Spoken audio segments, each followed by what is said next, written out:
Hi, everyone. I'm Brittany. Welcome to Randomness, where we talk about a little bit of everything, the deep, the weird, and the real.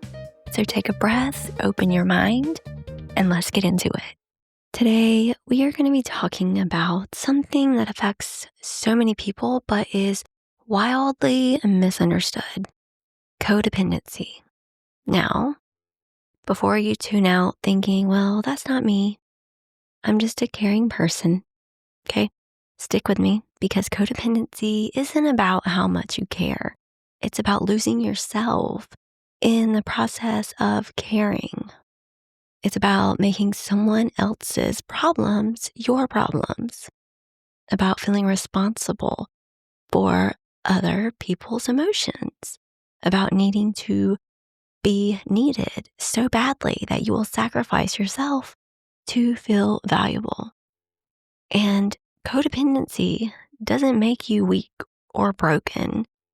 It is usually a survival strategy you developed because at some point it's what you needed to do to feel safe or loved, but now it is keeping you stuck.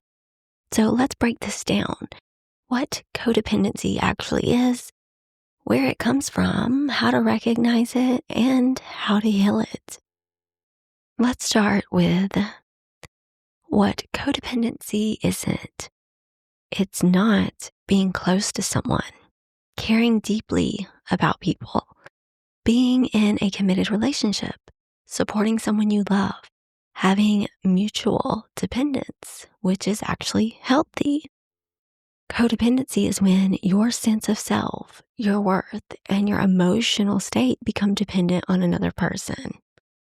You are so focused on them, their needs, their feelings, their problems, that you lose touch with yourself. And the term actually comes from addiction recovery. Yeah, it originally described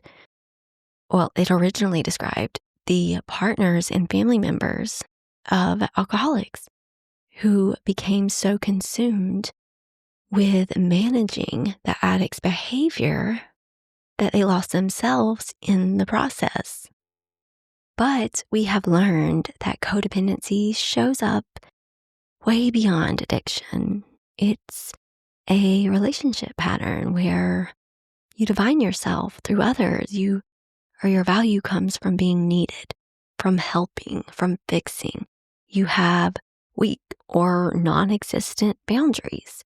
Where you end and they begin is kind of blurry. Their feelings are your feelings. Their problems are your problems. You are just overly focused on others while neglecting yourself. You know everything about what they need, but can't name what you need. You enable harmful behavior because confronting it might risk the relationship. You may feel responsible for other people's emotions and try to control situations to, keep everyone happy. Your self-worth is tied to how well you are taking care of others. If they're struggling, you feel like you're failing. It's exhausting, and it doesn't actually help anyone. Understanding the roots of codependency is huge because it helps you stop blaming yourself. Most codependent patterns, they develop in childhood. Let's go over a few ways of how that happens. Growing up with addiction, mental illness, or, all that chaos. If you had a parent with addiction, severe mental illness, or just general instability, you probably learned early that your job was to manage their emotions and to keep things stable. You became the caretaker, the peacekeeper, the one holding everything together. Emotionally unavailable or neglectful parents. If your parents couldn't meet your emotional needs, you learned that to get any attention or love, you had to earn it by being helpful, compliant, or perfect. Love just felt conditional. Or if you had to parent your parent, emotionally or practically, you learned that your value comes from taking care of others, not being taken care of. If you experienced trauma, you might have learned to read emotions hypervigilantly to stay safe. You became an expert at managing other people's moods to protect yourself. And some families or cultures emphasize self-sacrifice to the point where having your own needs feels selfish or wrong. So the common thread, you learned early that to be loved, valued, or safe, you had to focus on others at the expense of yourself, and that pattern followed you into adulthood. So let's get real. Do any of these sound familiar? You say yes when you want to say no. So you constantly overextend yourself because you can't stand disappointing people. You feel responsible for other people's feelings. If your partner, friend, or family member is upset, you feel like it's your job to fix it. And if you can't, you feel guilty. You don't know what you want. Like when someone asks you, what do you want to do? Or how do you feel? You kind of draw a blank. You're so used to deferring to others that you've lost touch with your own desires. Your self-worth, it comes from being helpful. If someone doesn't need you anymore, you feel lost or worthless. You need to be needed. You struggle to end unhealthy relationships. Even when you're treated poorly, you stay because you feel responsible for the other person, or you believe that you can fix things. You're overly focused on other people's problems. You know everything about everyone else's drama, but avoid dealing with your own issues. You enable bad behavior. You make excuses for people, cover for them, or shield them from consequences because you can't stand to see them struggle. You feel anxious when you're not in control. If you can't manage the situation or fix the problem, you spiral. You have a hard time receiving help because you're the helper, not the helped. So accepting support feels uncomfortable or wrong. Your relationship feels one-sided. You're always giving, rarely receiving. You base your mood on someone else's mood. If they're happy, you're happy. They're upset, your whole day is ruined. You people please to the point of exhaustion. You'll do anything to avoid conflict or keep the peace. So if you're reading this like, oh shit, that's me, you are not alone because codependency is incredibly common. And now, codependency, it can look different depending on the role you take on.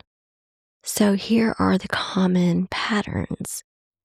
The caretaker or rescuer. This is the classic codependent. You're always fixing, helping, saving. You're the first one people call in a crisis. You feel most valuable when you're needed. The people pleaser. You'll do anything to make others happy and avoid conflict. And your own needs are always on the back burner. You're terrified of disappointing people. The martyr.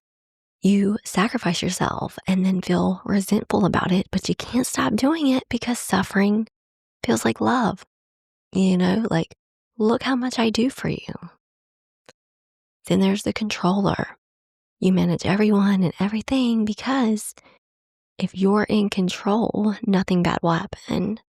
And this often looks like nagging, micromanaging, or trying to fix everyone's problems. Then you have the fixer.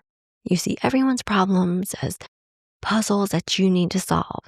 You give unsolicited advice, jump in to help even when not asked, and you feel frustrated when people don't take your solutions. You might identify with one role or rotate through several, depending on the relationship. There is codependency, then there's healthy interdependence. And this is important because people sometimes think that healing codependency means becoming totally independent and self-reliant. That's not the goal. Healthy interdependence is what we're aiming for. And that looks like having a strong sense of self while also being connected to others. supporting each other without losing yourself, having boundaries while staying emotionally available, being able to ask for help and receive it, taking responsibility for your own emotions while caring about others' feelings, being able to say no without guilt, maintaining your own interests, friendships, and identity within relationships. Codependency looks like merging identities, You become we and lose me. One-sided support where you're always giving. No boundaries. Everything kind of bleeds together. Feeling responsible for fixing everyone's problems. Sacrificing yourself to maintain the relationship. Saying yes out of obligation or fear. No genuine desire. And your whole life revolves around the other person. So you see the difference? One is mutual, balanced, and respects individuality, and the other is enmeshed, one-sided, and self-erasing. Let's talk about why this pattern is a problem, because sometimes codependent people think, I'm just being loving and supportive. No, you lose yourself. Over time, you have no idea who you are outside of your relationships. Your identity becomes completely tied to others. You enable dysfunction when you shield people from consequences. Do things for them they should do themselves or make excuses for their behavior. You actually prevent them from growing or changing. You breed resentment. You give, and eventually you're angry that it's not reciprocated, but you never asked for reciprocity in the first place. You attract takers. Codependent people often end up with narcissists, addicts, or people with personality disorders because those people need someone who will overfunction for them. And you neglect yourself into the ground. Your health suffers. Your dreams die. Your needs go unmet, all because you're too busy taking care of everyone else. And you can't have genuine intimacy because real intimacy requires two whole people connecting. If you have erased yourself, what's connecting? You're not showing up authentically. You're exhausted and burnt out, carrying everyone else's emotional weight while neglecting your own is unsustainable. Codependency doesn't just hurt you, it's actually hurting the people you're trying to help by robbing them of their autonomy and agency. All right, so if you are recognizing yourself in this, how do you actually change? First of all, you need to develop self-awareness. Start noticing your patterns. When do you abandon yourself? What triggers your codependent behavior? What beliefs are driving it? You can journal on questions like, when do I say yes when I mean no? What do I get from being needed? What am I afraid will happen if I stop helping? Where did I learn that my needs don't matter? Then you need to learn to sit with discomfort. Codependent people do anything to avoid discomfort, yours or others. You have to learn to tolerate it. Someone's upset and you can't fix it, sit with that discomfort. You said no and they're disappointed, let them be disappointed. You don't know what someone needs from you? Embrace the uncertainty. This is hard. Your nervous system will scream at you. Do it anyway. And of course, you need to establish boundaries. This is a huge one. You have to learn what boundaries even are and then practice setting them. Start small. Like, I can't talk right now. We can talk tomorrow. I'm not available to help with that. Or that doesn't work for me. You don't need to explain, justify, or defend your boundaries. They're not up for negotiation. Get to know yourself. Remember who you are outside of relationships. What do you like? What do you want? What are your values? Spend time alone. Pursue your interests. Make decisions based on what you want, not what others want. This will probably feel selfish at first. It's not, it's self-care. And stop trying to control outcomes because guess what? You can't make people change. You can't fix everyone's problems. You can't manage everyone's emotions. Let go. Let people experience their own consequences. Let them have their feelings. Trust that they can handle their own lives. This is terrifying for codependents, but just do it anyway. Work on your self-worth. Your value is not based on what you do for others. You are inherently valuable just for existing. This is the core wound that needs healing. Therapy is hugely helped here, okay? Particularly modalities like CBT, DBT, or IFS, internal family systems, codependency specific support groups like CODA, which is Codependence Anonymous. And as you heal, you might realize some relationships just can't continue in a healthy way. Some people only want the codependent version of you. So start choosing relationships with people who respect your boundaries, can give as well as receive, take responsibility for their own emotions, support your growth rather than your shrinking. And you know what? You're going to mess up. You're going to slip back into old patterns. You're going to feel guilty for setting boundaries, but just be kind to yourself because this is hard work. You are literally rewiring your nervous system and changing lifelong patterns. So here's what you are working toward. You can care about someone without making their problems yours. You can say no without guilt. You can ask for what you want. You can let people be upset without trying to fix it.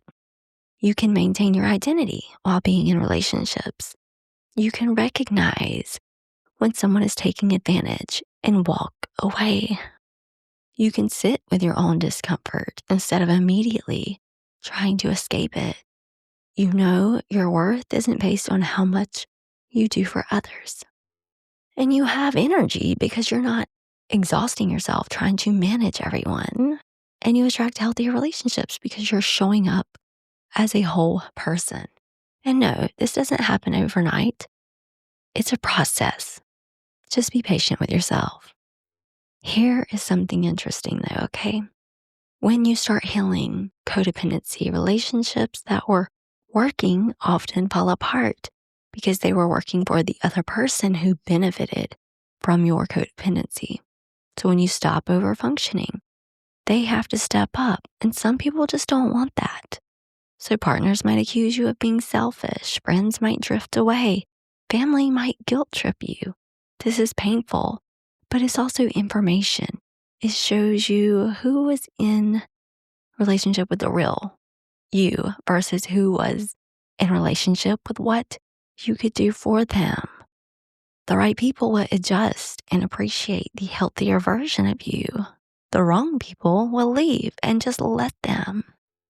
So if you're listening to this and seeing yourself, I want you to know something. Your impulse to care for others isn't bad. Your empathy is beautiful. Your desire to help is a gift. But you cannot pour from an empty cup and you can't love people well when you're completely erased yourself in the process. You matter. Your needs matter. Your feelings matter. You're not selfish for having boundaries. You're not mean for saying no. You're not cold for letting people handle their own problems. You can be caring, supportive, and loving without being codependent. In fact, you'll be better at loving others when you learn to love yourself first. Codependency is sneaky because it masquerades as love, as care, as selflessness, but it's not. It's fear of rejection, fear of abandonment, fear of not being enough. Real love for yourself and others requires boundaries, autonomy, and showing up as a whole person. It requires letting people face their own consequences. You would think that I would edit out every time I mess up pronouncing a word, but I don't because I just think it's funny. Anyway, yeah, their own consequences and trusting them to handle their lives. And you don't have to lose yourself to love someone. And anyone who requires that isn't offering you real love in return. Healing codependency is some of the hardest work that you'll do. But on the other side is freedom. Freedom to be yourself, to have energy for your own life, to have genuine relationships. You deserve that. All right, guys, thanks for being here today. If this hit home, please reach out for support, whether it's therapy, CODA meetings, or just talking to someone who gets it. You don't have to do this alone. Until next time, remember, you can care deeply about people while still caring about yourself. Both can be true. All right, guys, that's it for today. Thanks so much for listening. If you enjoyed today's episode, make sure to follow. And remember, keep your energy grounded, your mind open, and your curiosity alive. Free audio post-production by alphonic.com.